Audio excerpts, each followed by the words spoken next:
Hey guys. So, what do I mean by stay in your own lane?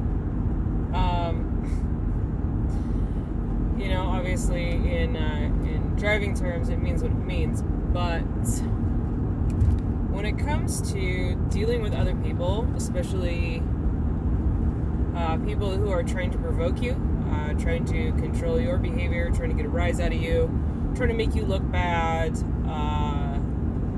using coercive control, things like that. What does stay in your own lane mean?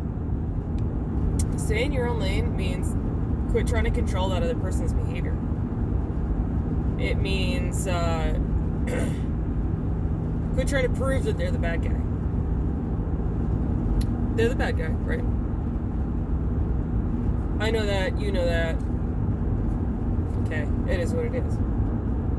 But you can drive yourself absolutely crazy trying to prove it. I just saw my buddy. Oh, that's funny. We're on the freeway. He's going the other direction. Anyway. So what does it mean when I say, stay in your lane? So, yeah. Quit trying to control the other person. So, what happens when you quit trying to control the other person and trying to convince others that they're the bad guy when they're doing the whole smear campaign on you and trying to make you look bad? They're trying to control everything and they're trying to take over and they're being this actual awful human being and behaving in really harmful ways. You might ask, why should I stay in my own lane?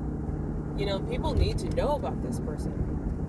Okay, so actually the best way to expose somebody like that is to just be you. Just do you and let them act crazy.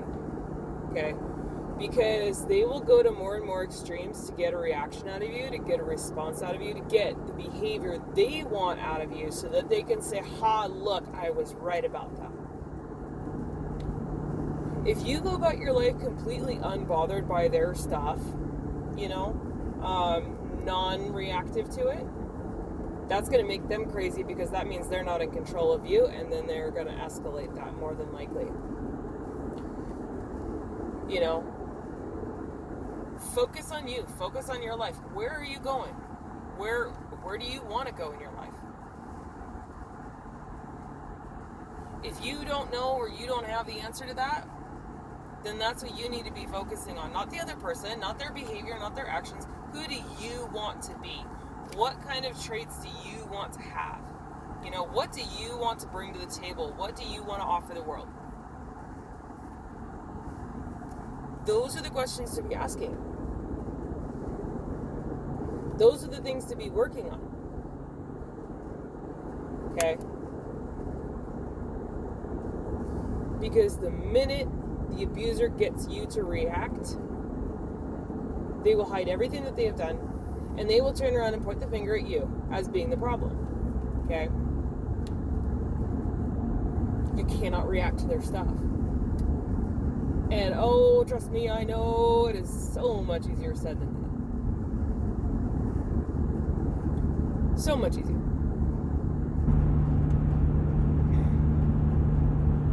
But if you want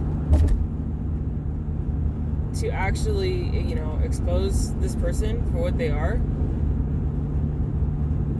that's probably the best way to do it, unless you have really hard, concrete evidence, because these people will spin anything and everything however they can.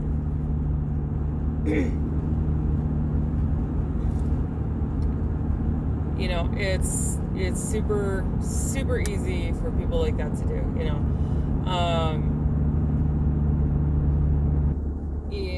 in attempting to get away from abuse.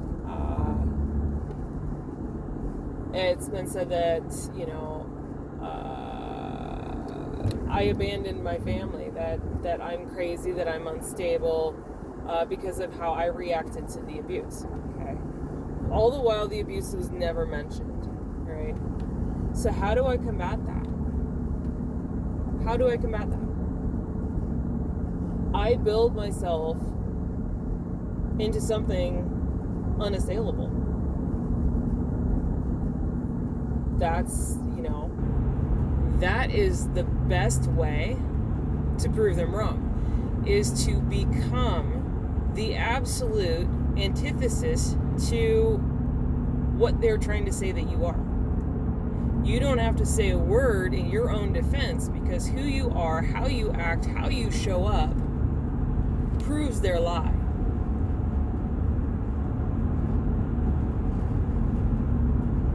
Do you get what I'm getting at here? You don't have to go after them. You don't have to make the claims about them, because it will become apparent in the way that they are behaving versus the way that you are behaving.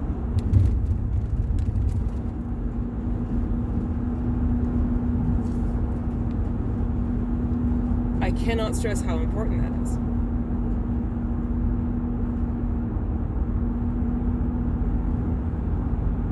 And it's got the added benefit of you building a life that you want for yourself.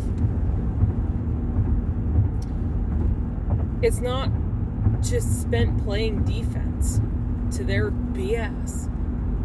Because,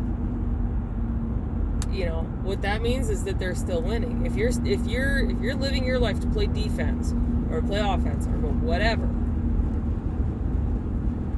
your life is still about them. Therefore, they get narcissistic supply. Therefore, they win.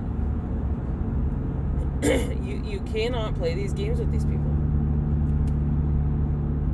You cannot make your life about offense or defense with them. You have to build your own life. You have to build your own castle. Fill it with your own treasures. And have good people around you. Because those people can vouch for you. Those people are able to stand up as character witnesses. Should you be attacked? Yes.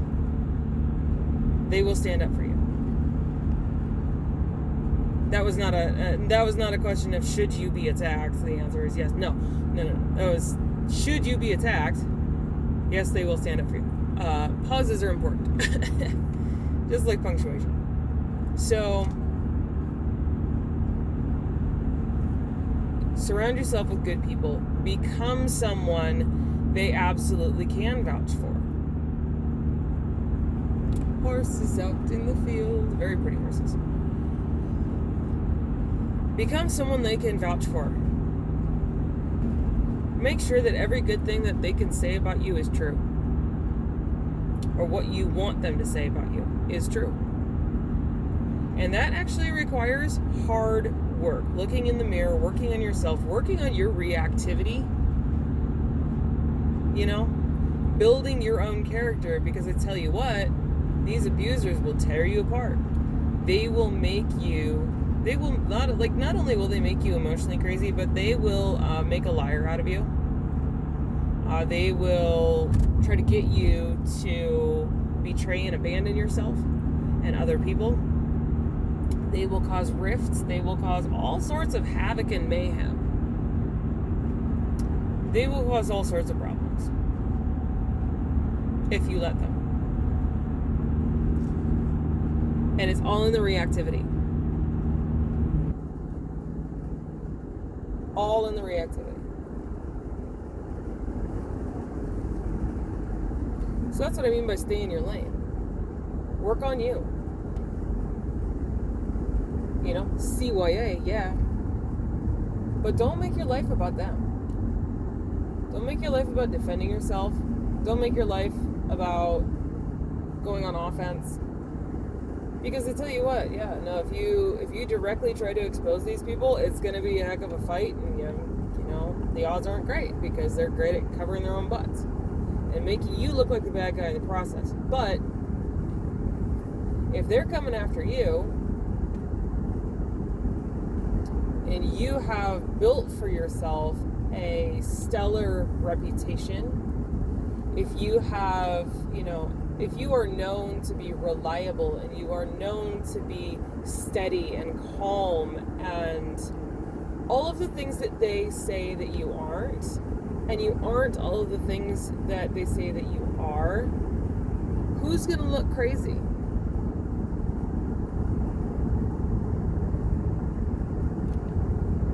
Think about it. Because trying to prove that you're not crazy, man, it's a rabbit hole. Because they can come up with accusation after accusation, and if you're focused on playing defense on that, you are giving credibility to their BS. You know?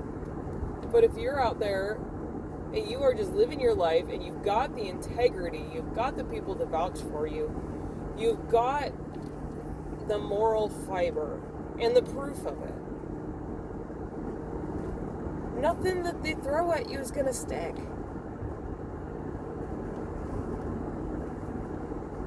You know? Because they will keep you scrambling to defend yourself from every single accusation that they can possibly throw at you. Okay? That's what these people do. It's to keep you off balance. And they've just got to think of, oh, what could I accuse them of? Seriously.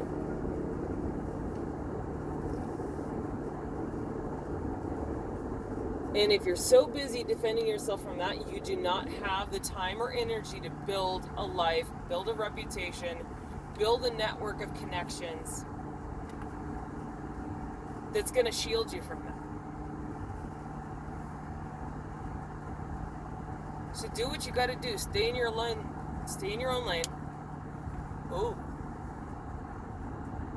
Tree took out the sign. Oh, boy. Stay in your own lane. Work on you. Go to therapy.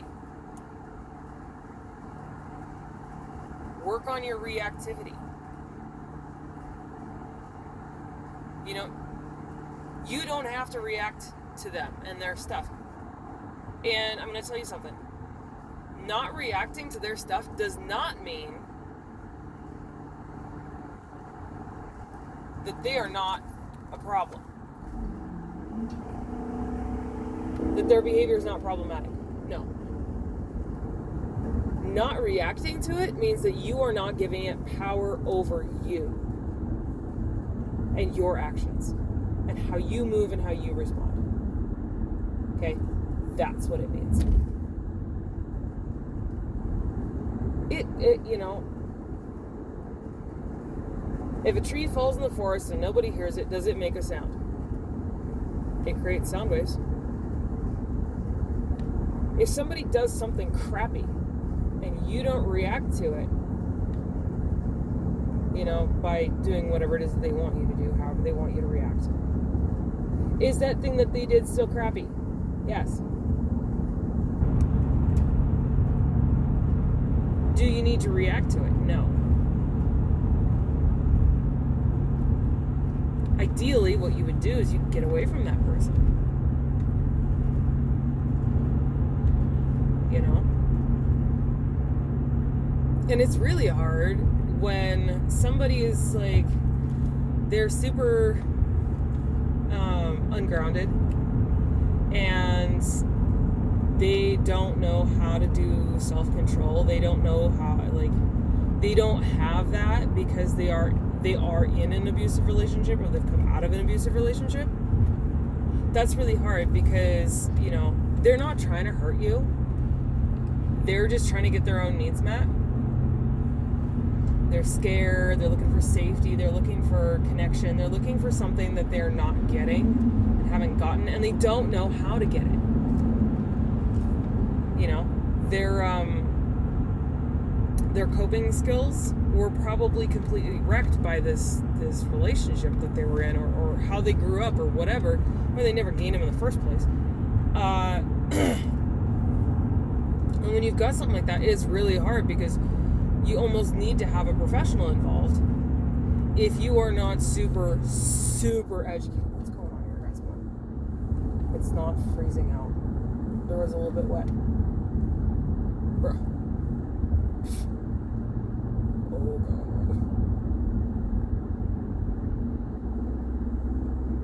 God. Ugh.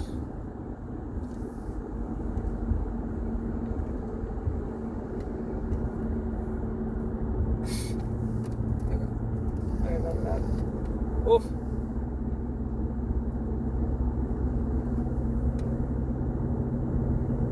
Oh, great. I have a headache. Woo! Alright. So, there's definitely a difference between when somebody's doing stuff maliciously and they're not, they're struggling to control their emotional reactions, or they have just really bad coping skills and really bad relational skills. They're not trying to be malicious, they're not trying to be manipulative, but that's just what's happening because they just don't have the skills, and they're probably being emotionally, psychologically tortured at home, if they're in that abusive kind of relationship, which you may or may not know about. And that's the tough part is, how do you know whether somebody is actually actively out to manipulate you and is toxic and does not care that they're toxic, like they just project all the problems on you, versus somebody who is basically a victim and they just don't have the skills and they don't have the safety to be able to learn those skills. They don't have a therapist who knows what to teach them. They don't have a safe place that they can, a safe relationship where they can learn that. They just don't have it.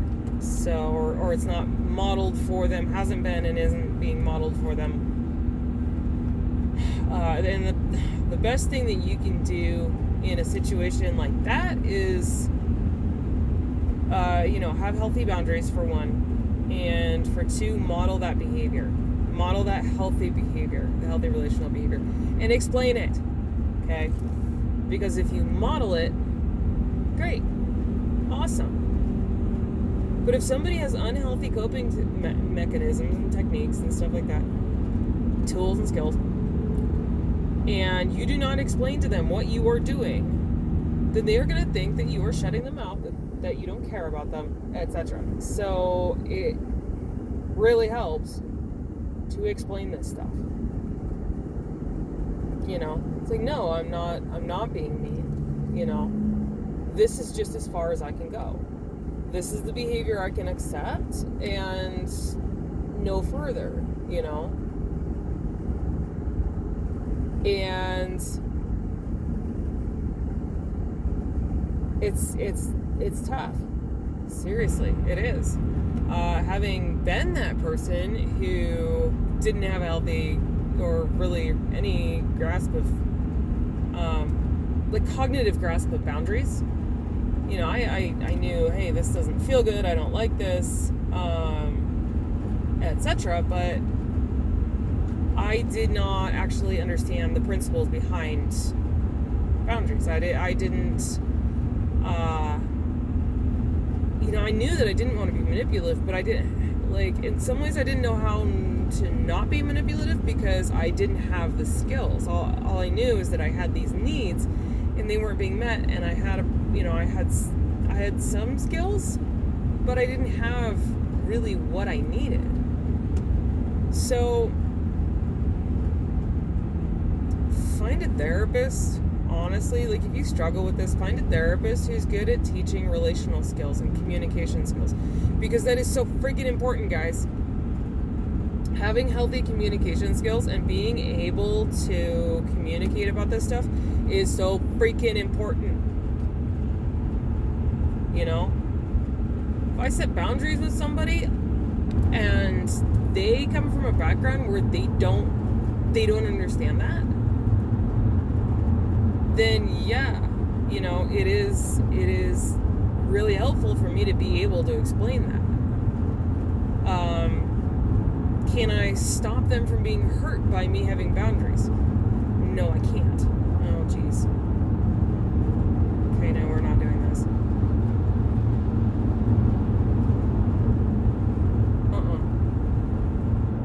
I see you, Mr. Truck.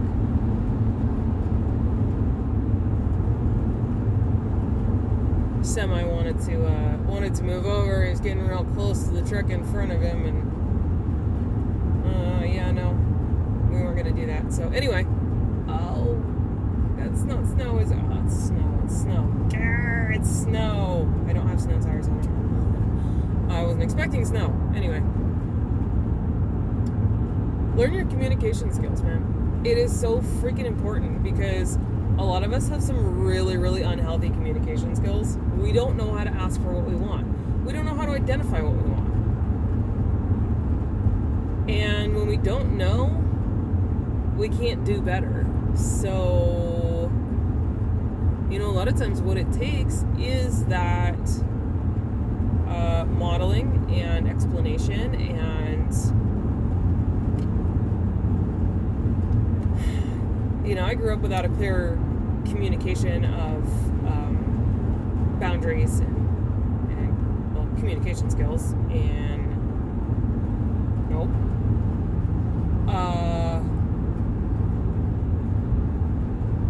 I wish I had grown up with that, but it's not something that my mom really learned. She was a decent communicator, and she passed on the skills that she had to me.